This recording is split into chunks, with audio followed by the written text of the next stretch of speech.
भगवान गौतम बुद्ध के आश्रम में एक सज्जन व्यक्ति पहुंचे। उन्होंने कहा कि भगवान गौतम बुद्ध, आप अगर मुझे जीवन का सार समझा दें आसान शब्दों में तो आपकी कृपा होगी। भगवान गौतम बुद्ध ने उस व्यक्ति से कुछ सवाल किए। उन्होंने पूछा कि क्या आपके बेटा है? उन्होंने कहा जी मेरा बेटा है। भगवान गौतम बुद्ध ने पूछा कि क्या आपके भाई के बेटा है? उन्होंने कहा मेरे भाई का भी बेटा है।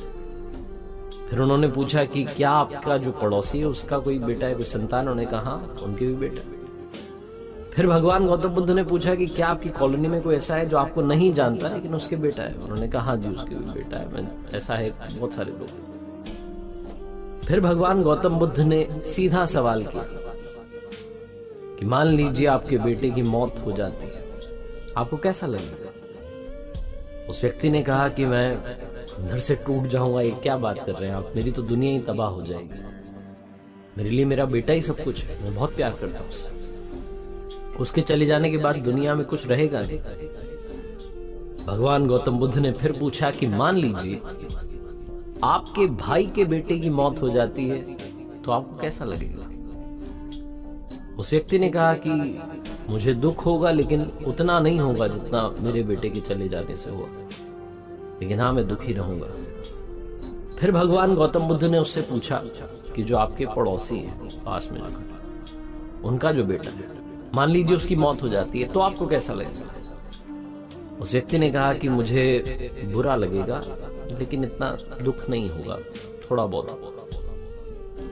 फिर भगवान गौतम बुद्ध ने उससे पूछा कि वो मोहल्ले का वो व्यक्ति जो ना आपको जानता है ना आप उसे जानते हैं लेकिन दिखता रहता है, उसके बेटे की मौत हो जाती है तो आपको कैसा लगेगा? उस व्यक्ति ने कहा कि ईमानदारी से कहूं तो भगवान मुझे बिल्कुल बुरा नहीं लगेगा, मुझे उसका दुख महसूस ही नहीं होगा, मैं तो जानता ही नहीं। भगवान गौतम बुद्ध ने कहा कि अच्छा एक बात बताओ, तुम्हारा छोटा बच्चा कभी समंदर किनारे उसने कभी रेत का महल बनाया, कभी रेत से कुछ घर पर बनाने की कोशिश की है? उस व्यक्ति ने कहा हाँ काफी बार करता है। भगवान गौतम बुद्ध ने कहा कि कई बार जब लहरें आती होंगी और वो महल जो बनाता है बच्चा वो तहस नहस हो जाता होगा, तो क्या बच्चा रोता है? उस व्यक्ति ने कहा हाँ बच्चा रोता है। भगवान गौतम बुद्ध ने पूछा कि क्या आप उस वक्त रोते हैं? उस व्यक्ति ने कहा कि नहीं, मैं क्यों रोऊंगा, मुझे पता है कि वो टेम्पररी है, थोड़ी देर में वो लहर उसको गिरा देगी, इसलिए मैं रोता नहीं, बच्चा रोता है।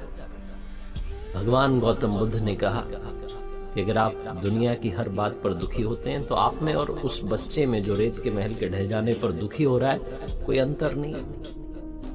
यही जिंदगी का सार है।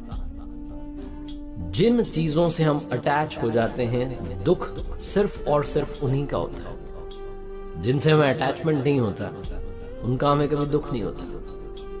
वो कहते हैं ना कि वो जो पेड़ होता है, बड़ा सा पेड़ जिस पर बड़े सारे पक्षी आकर के अपना घोंसला बना लेते हैं, अपना घर बना लेते हैं, अगली सुबह जब पक्षी रवाना होते हैं, उड़ते हैं, तो उस पेड़ को उनसे कोई लगाव नहीं होता कि ये वापस आएंगे कि नहीं आएंगे, ना वो उन्हें न्योता देता है कि आप वापस आना, आप चले मत जाना। उस पेड़ की तरह बनिए जिसे सच्चाई मालूम होती है कि इस दुनिया में सब कुछ टेम्पररी है। अगर आपने सत्य सच स्वीकार लिया, मान लिया, तो आपके दुख का जो लेवल है वो थोड़ा कम